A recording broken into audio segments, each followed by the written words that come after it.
Bonsoir, mesdames et messieurs et mesdemoiselles. J'espère que vous allez bien où que vous soyez. Monsieur Donald Trump, l'homme politique américain, qui est aujourd'hui 47e président des États-Unis et qui avait annoncé pendant les campagnes électorales qu'il va régler la question russo-occidentale sur le territoire ukrainien en 24 heures. Il avait même dit qu'il va régler la question avant qu'il ne remette les pieds à la Maison-Blanche. Bon, nous avons compris que ça c'était des expressions, des déclarations de campagne électorale. Parce que c'est impossible de régler une telle question qui vous oppose à une puissance nucléaire qui est la Russie. Et aujourd'hui, lors d'une conférence de presse, il fait une déclaration qui est considérée par les Russes comme du chantage. Je ne sais pas si M. Donald Trump il a la solution de cette situation russo-occidentale sur le territoire ukrainien. Il est en train de s'y prendre très mal. Il est en train de jouer à la politique de M. Biden. Qu'est-ce qu'il déclare aujourd'hui? Bon, il dit que c'est probable qu'il décrète de nouvelles sanctions contre la Russie si la Russie n'accepte pas de négocier avec l'Occident pour mettre fin à la guerre. Nous allons voir les profondeurs tout à l'heure.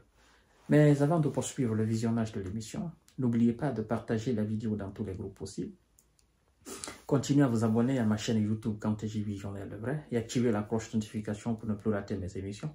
Je vous invite également à vous abonner à ma page Facebook, le géopolitologue. Ça se passe là-bas aussi. Et priez aussi pour ceux qui sont ou celles qui me suivent sur Facebook de partager la vidéo dans tous les groupes possibles. Merci beaucoup, mesdames et messieurs. Monsieur Donald Trump juge probable de nouvelles sanctions si la Russie ne négocie pas avec l'Ukraine. Je vais revenir sur cette utilisation de l'Ukraine, c'est-à-dire le mot là, hein, d'accord? Voilà. Donald Trump a jugé ce mardi 21 janvier 2025 probable de nouvelles sanctions à l'encontre de la Russie si Moscou ne négocie pas la fin de la guerre contre l'Ukraine. Il dit, je cite, « Cela semble probable », a déclaré le président américain interrogé à ce propos lors d'une conférence de presse à la Maison-Blanche, hein, en réitérant que la guerre n'aurait jamais lieu si j'avais été président à l'époque. Bon, ça, il a chanté plusieurs fois, d'accord?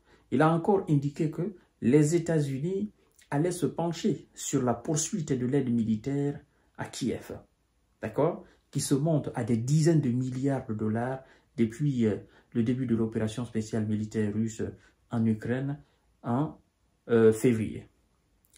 Monsieur Trump continue. Il dit, je cite, « Nous parlons au président ukrainien, Volodymyr Zelensky, a-t-il dit.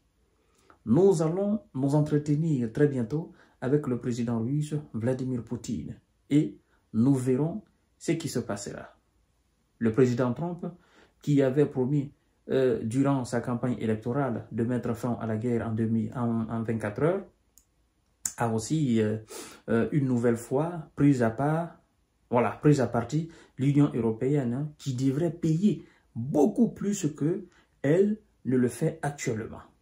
Alors, M. Donald Trump avait mis effectivement la pression en jugeant que la Russie courait à la catastrophe si elle refusait de négocier et de sceller un accord de cessez-le-feu ou de paix avec l'Ukraine. Quant au président ukrainien, M. Trump a de nouveau estimé qu'il souhaitait un accord, soulignant par ailleurs que le nombre de victimes de la guerre était largement sous-estimé. Alors, voyons voir qu'est-ce que M. Donald Trump veut dire par là. Je vais résumer cela en quelques mots. Lorsqu'il dit c'est probable que les États-Unis, lui aujourd'hui président, c'est-à-dire l'administration Trump, c'est probable que l'administration Trump décrète de nouvelles sanctions contre la Russie si la Russie n'acceptait pas de signer d'accord de paix avec l'Ukraine. C'est du chantage, non?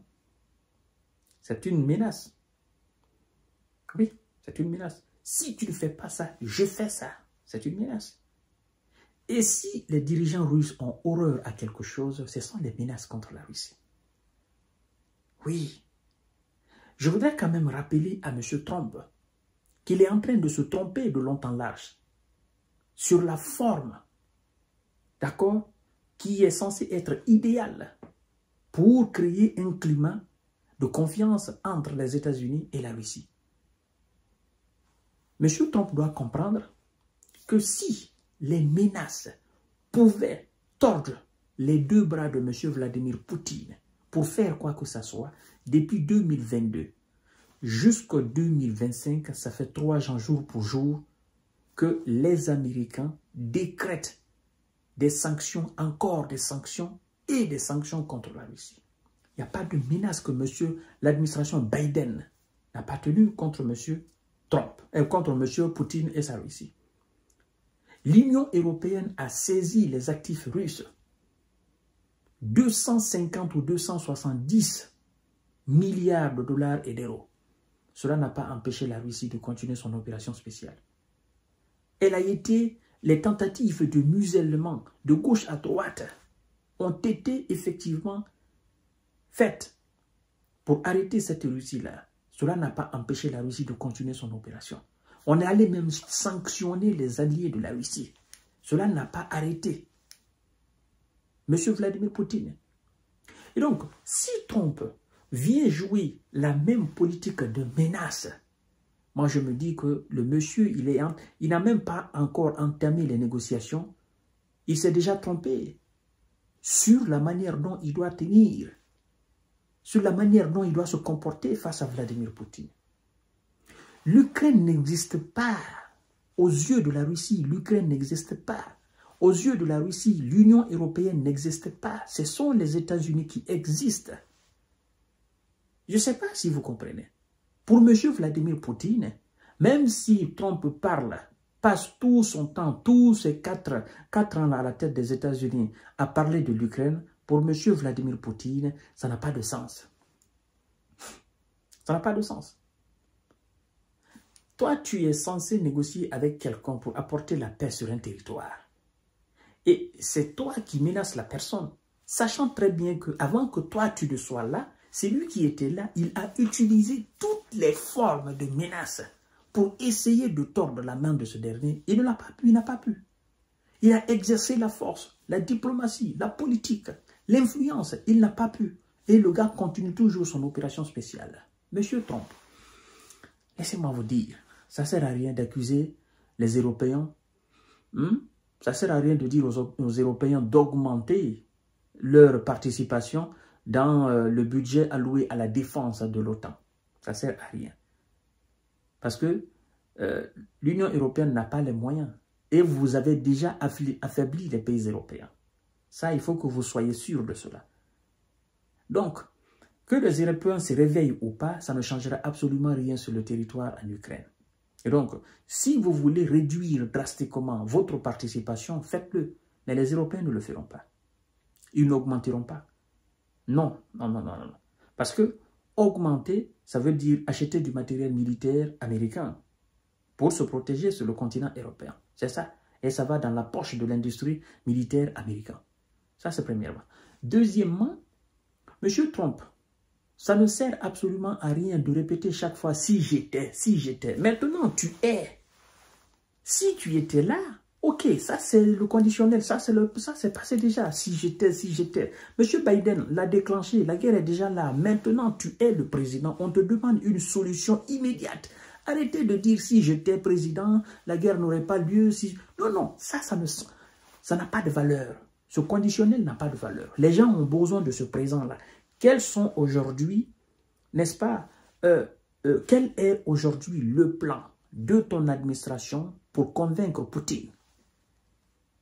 C'est ça la réalité surtout. C'est le présent qui compte dans cette situation-là.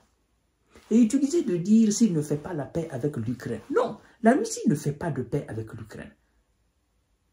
La Russie, si elle doit faire la paix, c'est avec vous, les Américains. Ce n'est pas avec l'Ukraine. Parce que c'est vous qui êtes là en Ukraine. C'est vous qui faites la guerre avec la Russie sur le territoire ukrainien. Donc, c'est vous qui avez besoin de paix. Ah, si vous avez maintenant pitié de la population ukrainienne, si vous savez maintenant que vous avez perdu et que vous voulez la paix avec la Russie, faites la paix avec la Russie sur le territoire ukrainien. Sinon, l'Ukraine, ça n'existe pas. C'est vous la force. C'est vous qui faites la force en Ukraine. C'est ça. Donc, Monsieur Trump, sincèrement, je crois que, comme je l'ai dit dans mon émission précédente, vous allez énerver Vladimir Poutine et il va dire on ne négocie plus. On veut voir ce que vous allez faire. On ne négocie plus avec les États-Unis d'Amérique. Comme l'a dit le vice-président du Conseil de la sécurité de Russie, M. Dimitri Medvedev. Il dit la normalisation des relations avec les États-Unis, dans ce contexte-là, c'est impossible. Donc, si effectivement vous continuez à raconter des balivernes pareilles, là, sachez tout simplement que la Russie ne va pas vous prendre au sérieux et elle va continuer son opération spéciale.